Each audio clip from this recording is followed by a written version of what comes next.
10. En Al Día Noticias, emisora punto 5, establecemos comunicación con el ex alto consejero para la consolidación, Emilio Archila. Doctor Archila, bienvenido al Día Noticias. Muchísimas gracias por esta invitación. Un gusto para estar con ustedes precisamente el día en que en el Congreso se está haciendo un debate sobre los avances de la implementación de los acuerdos de paz con las antiguas FARC. Gracias. Previo a, a esta entrevista, pensaba yo creo que este cargo que usted desempeñó en el gobierno Duque actualmente no lo tiene nadie, ¿cierto? Desafortunadamente no, pero porque, digamos, lo que hizo el gobierno del presidente Petro fue asignarle todas las funciones, tanto de implementación como de conversaciones con futuros otros procesos al comisionado de paz. El presidente Petro hace tal vez unas 2 semanas reconoció que había sido un error Mm. y anunció que iban a escindir nuevamente las funciones, o sea que después de 8 meses se entendió que la manera como nosotros lo veníamos haciendo es la correcta. Sí, porque me llamó la atención justamente dentro de las noticias de las últimas horas ver esa donde el presidente Gustavo Petro reconocía que había que quitarle esas funciones al alto comisionado para la paz, porque o hace una cosa o hace la otra. Como quiera que están avanzando en los diálogos con varias organizaciones al margen de la ley, como las disidencias de las FARC, como el ELN, como el Clan del Golfo. Bueno, ya el país conoce perfectamente. Entonces, el cargo suyo era alto consejero presidencial para la estabilización que tenía que ver con la implementación del acuerdo de paz con las FARC. Era exclusivamente la implementación de los acuerdos con las FARC. El presidente Duque entendió que a través de la implementación teníamos en Colombia una oportunidad de resolver muchos temas que debieron haberse resuelto hace décadas con o sin acuerdos, especialmente, John Diver, porque los acuerdos están previstos para implementarse en 20 años. Y los temas profundos, los temas complejos, los temas estructurales del país y en particular de las zonas rurales necesitan de ese tiempo. Por eso el presidente pensó, y yo creo que lo hizo correctamente, el presidente Duque, que eso debía hacerse desde presidencia, que él personalmente debía dar las directrices y que para eso necesitaba una consejería que trabajara con todos los ministerios, todas las agencias que tienen esa responsabilidad. Ese cargo no existió y el resultado es que hoy en día en ese frente no hay avances. Claro. Doctor Archila, dentro de lo que es el balance que se tiene, se criticó mucho en campaña que no, que, eso no que este gobierno Duque no había hecho absolutamente nada y en varias oportunidades usted salió al frente a hacer claridad sobre todos los avances que se habían logrado en la implementación de los acuerdos. Hoy sí se puede decir que no se ha hecho nada en este gobierno por la implementación de los acuerdos. Bueno, el comisionado de paz le presentó al Congreso de la República hoy un documento de 100 páginas resumiendo lo que se ha hecho en materia de implementación. De esas 100 páginas, hay las 2 primeras páginas son una pretensión retórica diciendo que durante la administración del presidente Duque no se había hecho nada.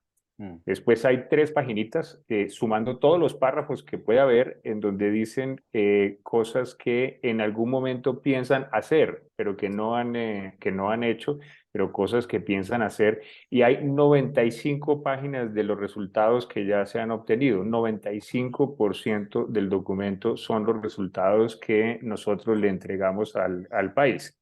Así que si uno divide ese documento Mm. en las 3 páginas de humo, las 2 páginas de solo palabras y 95 páginas de resultados, la conclusión es muy sencilla.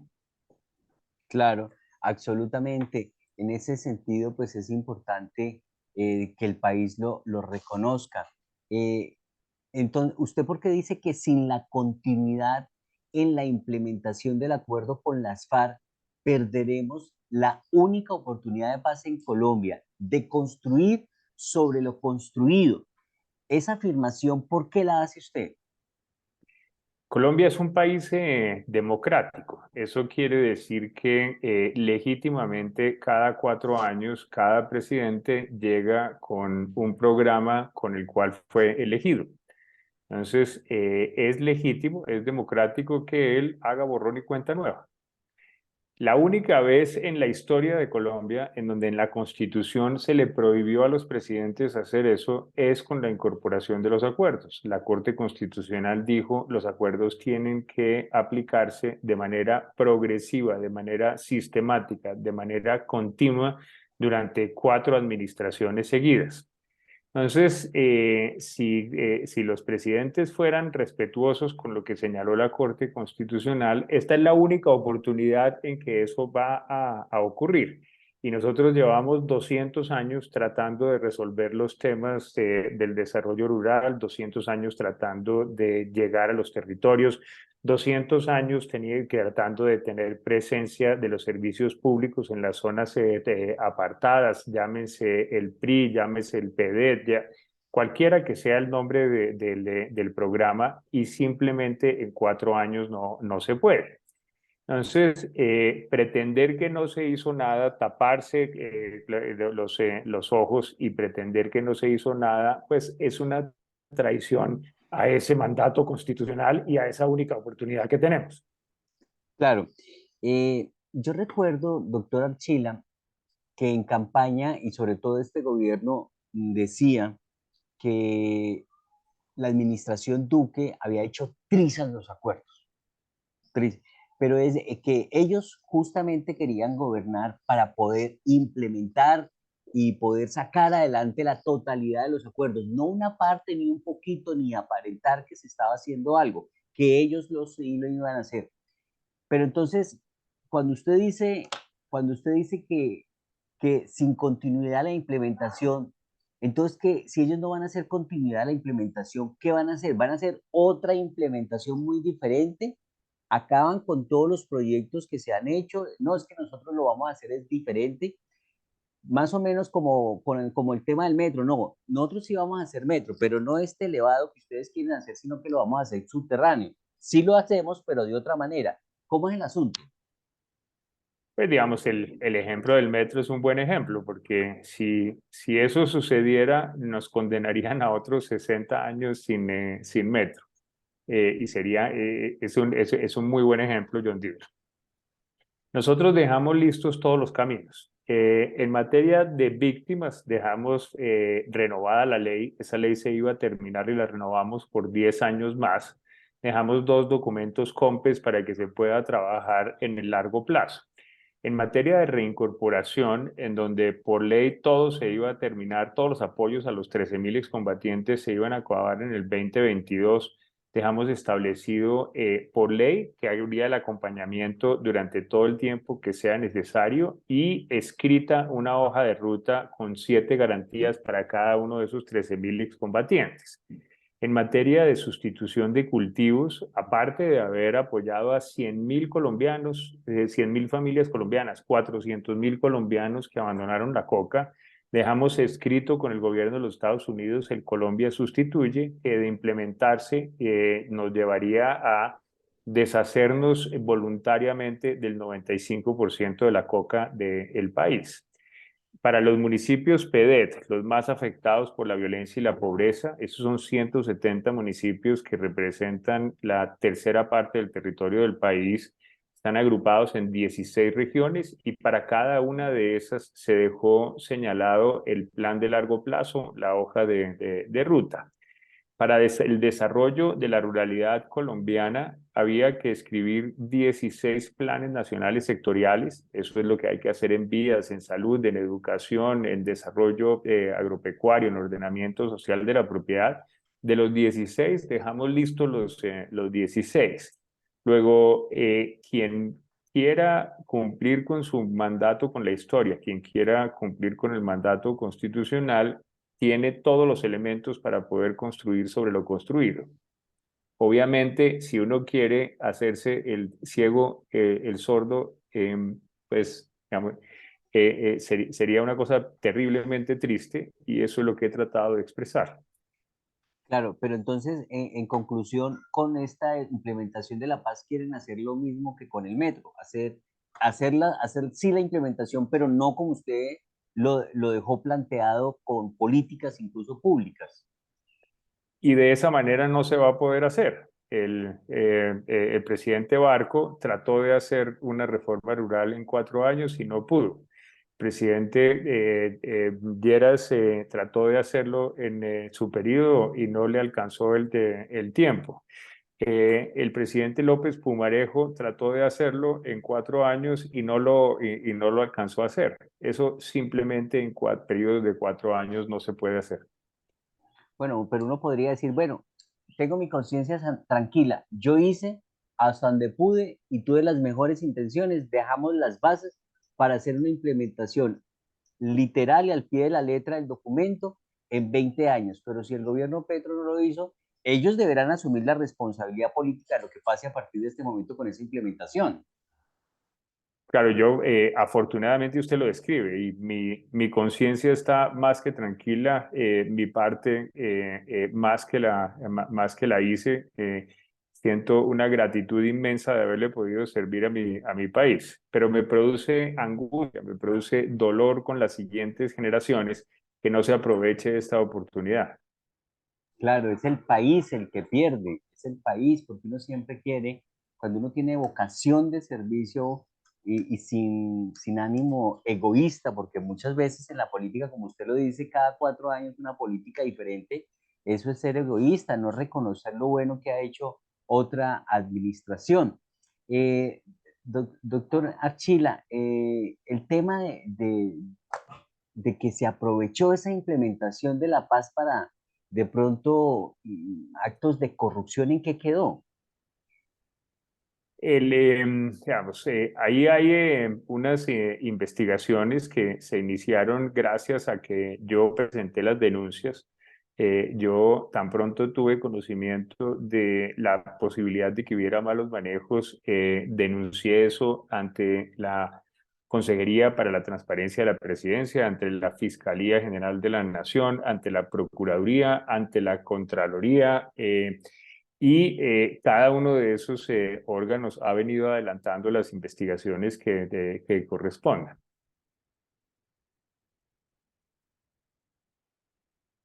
Es mucho de presupuesto lo que se estaba enredando por ahí, lo que se quería desviar en qué tipo de acciones. Digamos, en lo que corresponde a mí, porque obviamente yo no siendo parte de de ningún esquema de corrupción, no puedo saber si sí se robaron o no se robaron la plata. Lo que es evidentísimo es que ahí están los resultados de las gestiones. Tenemos en este momento 13,5 billones de pesos que se están invirtiendo en las zonas PEDET.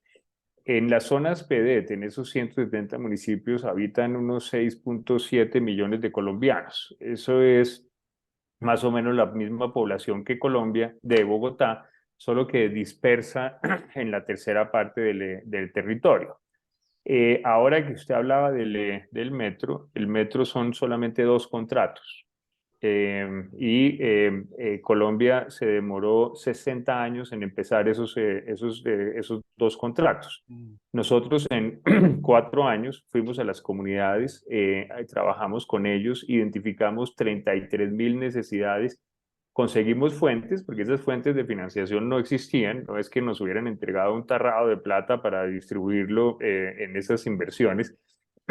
Y después de conseguir las fuentes de financiación, logramos que hubiera las estructuraciones y que se estén ejecutando. Así que en materia de gestión pública, lo que se hizo en los PEDET es realmente un buen ejemplo de administración. Sí, muy interesante esta parte de la financiación de los programas. Doctor Archila, también dentro de la implementación de estos acuerdos en campaña, y hay que hacer el paralelo nuevamente porque asesinaban a los desmovilizados. Entonces, no, la culpa es del gobierno Duque que no está garantizando la seguridad, pero usted salía y decía en los medios y a la opinión pública en el país, no, estamos garantizando la seguridad de esta manera. Y son las disidencias de las FARC, entre ellos mismos, sus antiguos compañeros, los que están adelantando esta serie de asesinatos. Con el cambio de gobierno, eso no paró. Ese fenómeno de asesinar desmovilizados de las FARC y líderes sociales ha continuado en el país. ¿Qué concepto le merece esa situación? Digamos, yo creo que las muertes de los colombianos uno no las puede politizar. Yo creo que, digamos, quienes pretendían utilizar un fenómeno que nos debe doler y que nos duele a todos los colombianos para fines políticos, pues, digamos, cada quien juzgará si eso está éticamente bien hecho o no. Yo creo que uno no debe hacer eso. Esta tiene que ser una causa de absolutamente todos. Ujú. En el caso de los excombatientes, lo que hizo el presidente Duque fue encargarme a mí de la coordinación de la protección de los combatientes y de quienes estaban en sustitución voluntaria de cultivos. Y el objetivo siempre fue que hubiera cero muertes, ni una sola muerte. Coordinábamos todas las entidades de la nación que tienen responsabilidad para la protección de colombianos con focalización en los excombatientes y para tener un poco la idea de qué tan fuerte era esa convicción y las medidas, hay que poner el tema en contexto. Colombia no ha tenido un solo proceso de armisticio, ha tenido muchos procesos de armisticio, los que se hicieron con los paras, los que se hicieron con el M-19, los que se hicieron con muchos grupos. Tristemente, en Colombia y en todas partes del mundo, cuando hay procesos de paz, hay estos fenómenos en que hay personas interesadas en matarlos y afectarlos. El resultado es que en el caso de los combatientes de las FARC es el proceso en donde menos muertes ha habido de todos los procesos. Exactamente la mitad de las muertes que se dieron o que se habían dado, por ejemplo, en el proceso que se adelantó con los paramilitares. El gobierno del presidente Santos protegía a esas personas y por cada 100 de ellos a nosotros nos mataron la mitad. Obviamente, pues eso no puede tranquilizarlos y ojalá que a este gobierno le vaya aún mejor. Claro, pero se han seguido presentando los asesinatos, así que no era culpa del gobierno, ¿o sí? Definitivamente no, culpar al gobierno pues no tiene ningún sentido. Dentro digamos, dentro de los casos que hubo, recordemos que no hubo sino un caso, debió haber sido cero, pero no hubo sino un solo caso en donde estuvieron involucradas las fuerzas armadas. Eso fue en el norte de Santander. Cuando eso ocurrió, al otro día yo estaba en el Catatumbo, al otro día llegó la vicefiscal general de la Nación, al otro día llegó el inspector del Ejército, las personas fueron expulsadas de la fuerza pública en menos de una semana y ese caso se esclareció en menos de 3 meses. Quienes fueron los responsables fueron condenados penalmente. Claro. Doctor Archila, usted hablaba algo que se me quedó por preguntarle, que en el caso del metro eran dos contratos y en el caso de la implementación de los acuerdos, ¿cuántos contratos son? Y si para no continuar su implementación de esa manera, sino que el gobierno la que querrá hacer de otra, eh, ¿cuántos contratos? Pues eso sería incumplimiento de contrato, eso sería una pérdida también de dinero, Bueno, porque vienen las demandas. el que mencionábamos ahorita es solamente de uno de los componentes. Digamos, toda la implementación involucra atención a víctimas, involucra sustitución voluntaria de cultivos, los planes de desarrollo con enfoque territorial, todo el desarrollo rural. En uno de los temas, que es el tema de los planes de desarrollo con enfoque territorial, hay implementación que se financia con regalías, hay implementación con presupuesto general de la nación, hay implementación del esquema de obras por impuestos que permite que los particulares participan, hay participación que logramos gracias a la focalización de la cooperación internacional. Entonces, digamos, son cientos, posiblemente miles de contratos. Cada uno de esos contratos cumple su propio procedimiento de contratación. La consejería que usted ahorita hace un rato extrañaba, Mm. obviamente no es el ejecutor de esos contratos, lo que hace es coordinar todas esas fuentes para que todo el mundo vaya por la misma vía. Y canalizar los recursos. Pero podrían venir demandas porque de pronto se contrató un servicio para los desmovilizados. Entonces, al no continuar con esos contratos, podrían venir demandas para el Estado o no necesariamente esos contratos van a representar demandas para el Estado. Digamos, yo digamos, aparte de la mención de campaña, como usted la describía, en donde decían que no se estaban haciendo cosas, yo no he visto que hayan llegado a la práctica en donde efectivamente se estén desmontando los contratos que ya estaban andando. Y como lo recordaba, digamos, como lo resaltaba ahorita en el documento que presentó el comisionado de paz, en donde él le rinde cuentas al Congreso de la República sobre lo que se está haciendo, 95%, 95 páginas de lo que él señala que se está haciendo, es lo que nosotros dejamos andando. Ujú. Entonces, no parece que vaya a decir que no se va a hacer porque ya se lo está apropiando. Claro, claro, sí, sí tiene algo para decir. Doctor Archila, ¿cuál es su motivación?